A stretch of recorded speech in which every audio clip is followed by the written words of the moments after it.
Hello everyone and welcome back to another episode of Gizmo Joe. Today we're going to be taking a look at the Lenovo D330.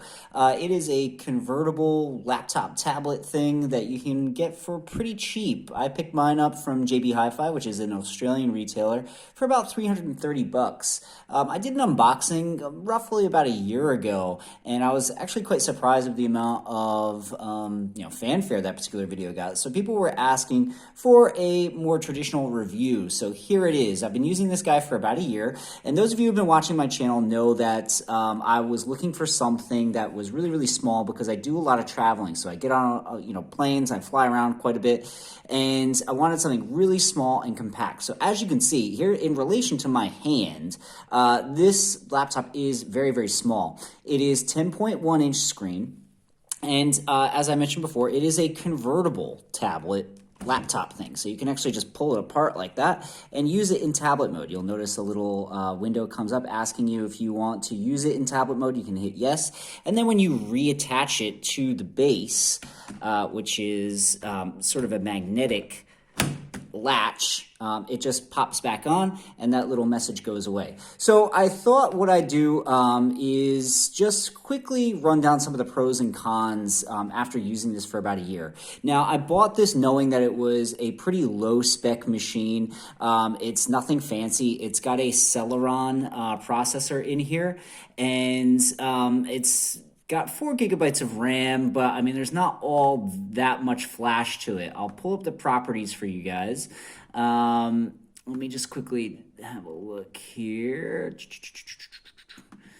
So, sorry, I should have had this all up for you already. My bad. So what you can see here is a Intel Celeron N4000 CPU at 1.1 gigahertz. It's got 4 gigabytes of RAM, and it's running Windows 10 64-bit. So, I mean, it's pretty stock standard stuff.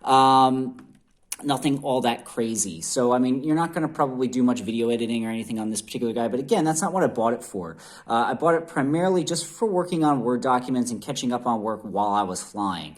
So, again, for those purposes, this guy is great. For just some basic word processing, or if you work in Excel spreadsheets or you need to do some PowerPoints or something like that, this guy will do the job. And what's also really cool about this particular unit is that because it's a 10.1 inch screen, it comes with a version of Office that is 100% free. So this was something that Microsoft did because they said, power users or people who, use Windows all the time and need it, they're going to probably be doing their work on a, something bigger than 10.1 inch. And so what they said basically was they'd include this sort of stripped down version of Microsoft Word, Excel, PowerPoint, and I believe OneNote for devices that were either tablets or, devices that had smaller screens, essentially. Because they said, primarily those are probably going to be used in schools or whatever. And I really like this idea because if you can see, I'll pull this guy a little bit closer. You probably have a hard time seeing it, but you'll notice that the Word, this is Microsoft Word, and this is sort of its stripped down online version or whatever. And you'll notice that it doesn't have as many options up in the toolbar. So it is definitely stripped down. You can't do as much stuff in it, but if you're just, again, composing Word documents, I don't know. I'm not a huge Microsoft Office power user, so, I don't find that I'm missing a lot of those extra features that you would find in the full-fledged versions of those particular programs. Like I said, this is Excel. You'll notice that, again, it's very, very basic. You have your cells, you've got a couple different shaders and things like that, all sort of stock standard stuff. Anyway, so that's all free, which is really, really cool, and you can use them offline. Primarily, they're meant to be used online, and that's what they try to do. It tries to connect online and save to the cloud and all that sort of stuff, kind of like Google Docs, but you can use them offline, which is great from when you're on a plane and you don't feel like paying for the Wi-Fi, which is this guy right here. Anyway, if we take a look at this particular unit. Again, when I'm flying, sometimes I do long haul flights, so I did want something that could play some videos. And this guy, from what I found, can pretty much handle anything I throw at it. Here is a sample of Big Buck Bunny in that X265 high efficiency video coding format. You'll notice that it seems to handle it all right. Now, I've got quite a few movie files that are in that sort of container, and it does require a bit of grunt on behalf of your CPU, but I haven't had any issues playing anything back yet. You'll notice, again, this sample video seems to be playing all right, and I've really experienced no issues. So again, it does play those sort of files. Now, that's pretty much all I use it for. Again, I do a little bit of work while I'm flying, watch a few videos, and I am fine with it. I haven't tried any gaming on this particular machine. I haven't tried to edit any videos on this particular machine. I would imagine that it would do it, but it would probably be incredibly slow at doing it. As far as web browsing is concerned, I have no complaints. It seems pretty snappy. I don't have any issues there. As far as Windows 10 is concerned, everything seems to move pretty smoothly. I don't have any complaints in that department either. Again, not using it for a heck of a lot, just very, very basic operations. But again, for basic operations, very, very good. I'm very happy with this particular machine. Now, there are a couple things that I did find to be somewhat hard to get used to. Number one is the keyboard. So as you can see, I'll just tilt the camera down here, and when I rest my hands on here, now I don't have the biggest hands in the world, but it is very cramped. I feel like you get used to it as you work. But again, it's just something to keep in mind that if you do have larger hands than me, and I feel like I don't have particularly large hands, this might be a deal breaker for you because it is very, very cramped. Now, that being said, if you have smaller hands, or if you don't mind the sort of crowding of your hands, or if you're a child or a smaller person in general, you probably won't mind this keyboard all that much. It's the chiclet style keyboard. There's not much travel on the keys, but again, that doesn't really bother me too much. I did find that typing was fairly enjoyable on this machine once you get used to it. But anyway, that is one big complaint with this particular machine. But I would say that my biggest complaint would have to be the storage space on this particular guy. Now, to keep the price down, obviously they're going to cut corners wherever they can, and one of the ways that they did it with this particular machine is to cut down on the storage space. There are, as far as I'm aware, two different models of these. So there's one that has 32 gigabytes of internal storage, and there's another one that has 64 gigabytes of internal storage. Now, I opted for the cheapest one, so I got the 32 gig, and that was a mistake. So if you have the ability to get your hands on the larger storage capacity one, definitely grab that one. I know it's a little bit more, but it's definitely worth it because it is a pain to update this particular machine. Because it's only got 32 gigs of internal space, and Windows itself takes up like, I don't know, 12, 14 gigabytes or something of that storage space. When it comes time to download the massive updates, these security patches and all that sort of stuff that Windows rolls out, I find that there's not enough storage space on my machine to download them. So what do I have to do? I have to plug in external storage, so whether that's a USB or external hard drive, download the update to my external device, and then use the external device to essentially patch or whatever the terminology is to update my machine. So it just requires an extra bit of hardware. Now, luckily, I've got lots of USBs and hard drives laying around, so that doesn't really bother me all that much. But if you don't, that's going to be a problem that you run into if you do not have external storage to download the updates to and then install onto this particular machine. Again, storage space is a problem. I don't store a ton of stuff on here. Again, it's primarily just Word documents and stuff like that I use. And if I am bringing some movies or TV shows along with me for my flight, I usually got them on a USB drive. So I don't really use the internal storage all that much, hence why I opted for the smaller one anyway.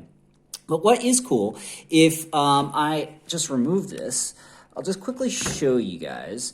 So here, you'll notice that there is sort of this little slot.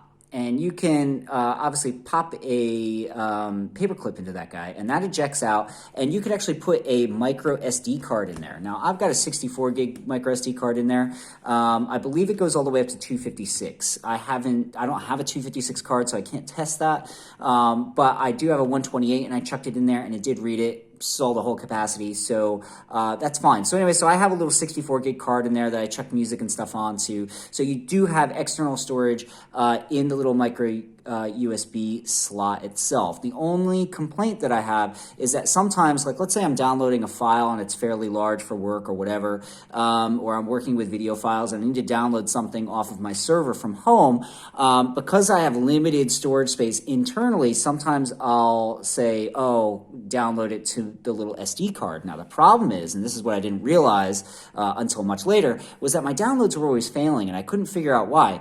And it was because my sleep settings on this particular machine would essentially put the machine to sleep, thus cutting off access to the micro SD card. So the download would be halfway through, the computer would go to sleep, and then basically cancel out that download. So again, just something to be aware of.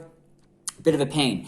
One thing that I do really like, though, is the battery life on this particular machine. Now, I've flown from Sydney to New York, and I have not had to plug this in at any airport along the way at all. Now, again, I'm turning off my Bluetooth, I'm turning off my Wi-Fi, I'm turning off all the radios. The screen brightness is way down because obviously I'm in a plane cabin and it's really dark in there anyway. But I've got I've seen about 15 hours of battery life on this particular guy. Now, obviously, that's going to fluctuate depending on what you're doing. If you're playing videos, it's going to sap up more juice than if you were just typing a Word document.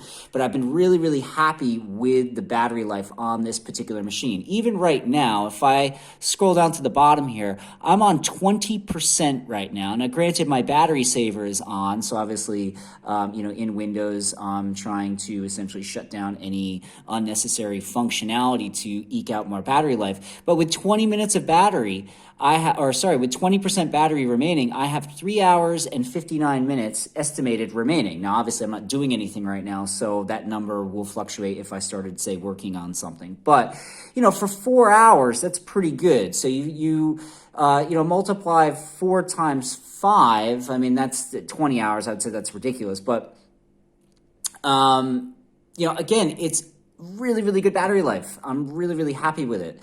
One more con, though, that I do have is the bezel on this particular guy. It is huge. It's chunky. You can see it. It's kind of ugly. It looks a bit dated. If this guy was, an edge-to-edge sort of display, it would look really cool. But again, that would bump it up probably to, 11 and a half, maybe even 12 inches. Obviously, the price would go up as well. But that bezel is not attractive. I don't particularly like it. But again, you get used to it. So, you get what you pay for, I guess. Anyway, this particular guy, I've been happy with it overall. If we, fold it down, you'll notice that it is very tiny. Here's my coffee cup, and it's small. It is really, really small. So I love it for that aspect. It's super easy to just chuck in your bag, and it doesn't weigh all that much. And I would say probably about 2 to 3 pounds, maybe a little bit heavier than that, but it's not all that heavy. It's pretty thin. It looks nice. It's pretty basic. It doesn't, it's got the Lenovo logo just over in the corner here, very understated. I do enjoy that more than anything else. I really, really like it for those sort of reasons. Now, I'm just going to end it on one thing, and that's its proprietary barrel plug charging port. So basically, to charge this guy, it comes with a barrel plug, and you get a proprietary charger. You got to plug in the wall, stick it in there. I don't like that because it's got a USB-C port, and I don't really use this USB-C port all that much, but it would be great if they decided to take the USB-C and make it a charging port and just got rid of this stupid barrel port thing. I don't like these because if I lose it or something happens to it or it breaks or whatever, I have to try to find a replacement. They're usually kind of expensive. It's a bit of a pain. USB-C is obviously becoming the universal stock standard for everything. It can deliver a charge. Why not make this guy charge via USB-C? I do not know. That seems like a huge oversight to me in terms of its longevity as a device. But again, this particular machine is pretty good. I'm pretty happy with my purchase. Again, it was $300 or somewhere around there, and it does what I want it to do. Best part about it is its battery life by far. Battery life is excellent. Build quality seems pretty solid as well too, even though it is all plastic. But yeah, hopefully this quick little pro-con review has helped you decide whether or not you want to bite the bullet on this particular machine. I would say that if you're looking for something to do just basic tasks, or if you have a small child who needs to do some schoolwork or whatever, this is a really good option, especially since you can detach this and use it as an e-reader or a tablet or whatever. It does give it that sort of versatility.